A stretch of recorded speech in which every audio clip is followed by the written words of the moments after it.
तीन बेटियां। सरिता के घर में तीन बेटियां थीं। दो नौकरी करती तो एक पढ़ाई। अरे दवाई खत्म हो रही है, कोई है जो लेकर आएगा? तभी बड़ी बेटी रिया आ जाती है। हाँ पापा, ये रही आपकी दवाई। अभी खत्म होने में वैसे 2 दिन बाकी है। 2 दिन पहले ना बोले तो कौन सुनेगा? चिल्लाना तो पहले से पड़ता है ना कि सामान खत्म है। अच्छा जल्दी से छोटी चाय बना दे दीदी के लिए। जी माँ। और हाँ, पकोड़े तल लेना, बारिश का मौसम है, मजा आ जाएगा। मैं बाजार से आलू ले आती हूँ माँ, खत्म हो रहे हैं। घर का सारा काम बिल्कुल परफेक्ट चल रहा था। दोनों बेटियां पढ़ाई के बाद नौकरी कर रही थी और छोटी पढ़ाई, पिता की पेंशन और अपना मकान। लेकिन पास की कमला चाची। और रियासिया की माँ, तुम लोगों को कितने सालों से देख रही हूँ, परेशान ही देखा। भगवान एक बेटा दे देता तो। अब किसी जन्म का कर्म खराब रहा होगा चाची, जो लड़का नहीं हुआ। वैसे काश एक लड़का हो जाता। पास छोटी बैठकर पढ़ रही थी।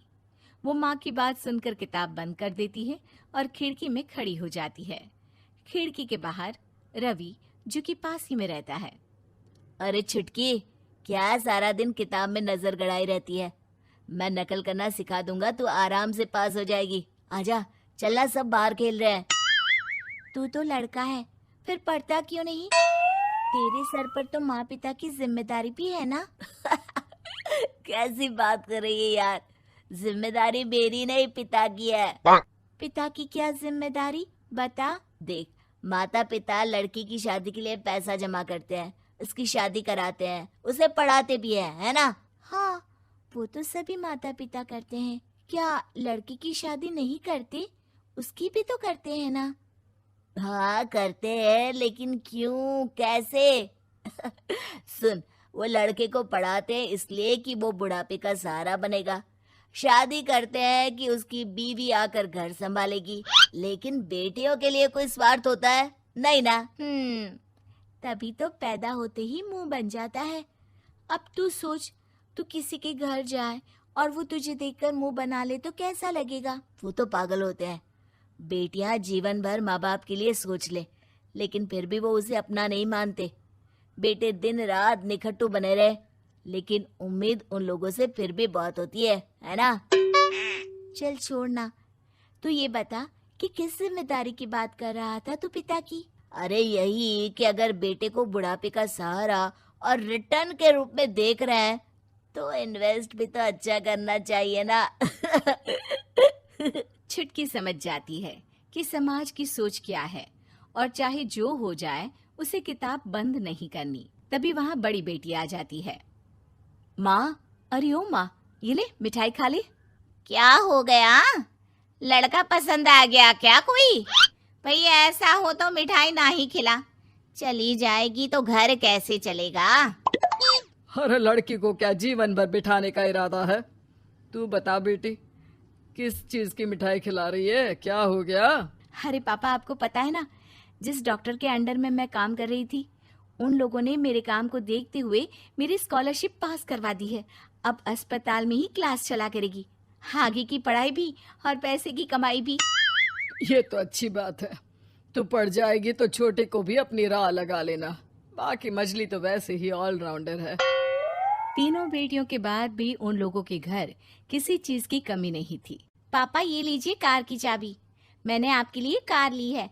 अब आप कहीं भी जाएं तो अपनी कार से जाइएगा। अरे क्या जरूरत थी? जितना खर्च करोगी दहेज मांगने वालों के मुंह भी उतने ही खुल जाएंगे। तो हम दीदी की शादी ऐसे घर में करेंगे ही नहीं जहाँ शादी के लिए पैसे मांगने की जरूरत हो। अरे जो खुद खड़ा नहीं होगा वो हम लोगों के कंधे में क्यों शादी करेगा? क्यों पापा? अरे शादी में तो दहेज मैंने भी लिया था, तो क्या मैं तेरी माँ के कंधे पर हूँ? खुद की पेंशन है, बेटियां कमा रही हैं, मजे हैं। बस एक मलाल है कि बेटा नहीं हुआ। पापा, जब आपने बोला कि मजे हैं, मैं तभी समझ गई थी कि अगली लाइन में आप यही बोलेंगे कि मलाल है। कोई बात नहीं पापा, फिलहाल आप ये कार लेकर घुमाओ। माँ, तुम भी जाओ पापा के साथ। दोनों पति पत्नी बेटी की दी गई गिफ्ट कार में बैठकर घूमने निकल रहे थे कि पड़ोसी बोल पड़ता है। अरे भाई साहब, नई कार, यहाँ तो साइकिल भी बेचने की नौबत है। नजर ना लगाइए भाई साहब, जीवन में कार का सपना पूरा होना हम लोगों के लिए तो बहुत बड़ी बात है। हाँ हाँ, लाखों की कार हम हजारों की कमाई वालों के लिए कहाँ मुमकिन थी, ऊपर से तब जब कोई बेटा भी नहीं है। वैसे भाई साहब, आपकी साइकिल बिक क्यों रही है?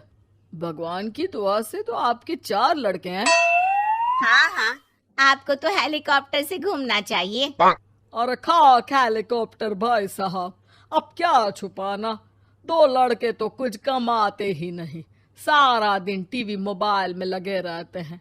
और बड़े 2 जो किसी तरह जिम्मेदार बने भी हैं, बहू के कहने पर 1 पैसा हम लोगों को नहीं देते, ना इज्जत है ना मान सम्मान। हाँ भाई साहब, भाभी बता रही थी, बहू के होते हुए भी नौकरानी की तरह सारा दिन लगी रहती है घर के कामों में। आप किस्मत वाले हैं भाई साहब, जो बेटियां घर के साथ साथ बाहर का काम भी पूरी जिम्मेदारी से संभाल रही हैं। हाँ वो तो है, लेकिन कब तक? एक ना एक दिन तो ससुराल निकल जाएंगी, फिर तो वही हम दोनों और वही पेंशन। आप लोग भी कौन सा संजीवनी बूटी खा कर आए हैं? चलिए चलिए जाइए, नई कार का मजा लीजिए। अच्छा ऐसा करते हैं, मेरी बहन के घर चलते हैं, काफी वक्त हो गया है मिले। दोनों बहन के घर जाते हैं, जहाँ उसकी बहन और उसका पति बैठकर चाय पी रहे होते हैं। अरे भाई भाभी, आज रास्ता कैसे भूल गए आप लोग? अरे हम तो फिर भी भूल गए, तुम तो कभी नहीं आते हमारे घर। अरे कोई आने का साधन भी नहीं है ना, अब बस से आना हम लोगों के बस की बात तो रही नहीं भाई। अरे दीदी, 2 कार थी आप लोगों की, कहाँ गई? भाभी वो तो जिसकी थी वो ले गया। मतलब? 2 बेटे हम दोनों से अलग हो गए हैं, अपनी कार ले गए, अब हम दोनों अकेले, खुद बनाना खुद खाना। भाई बहन के घर से मिलकर बेटी की गिफ्टेड कार में बैठकर निकल जाते हैं। काश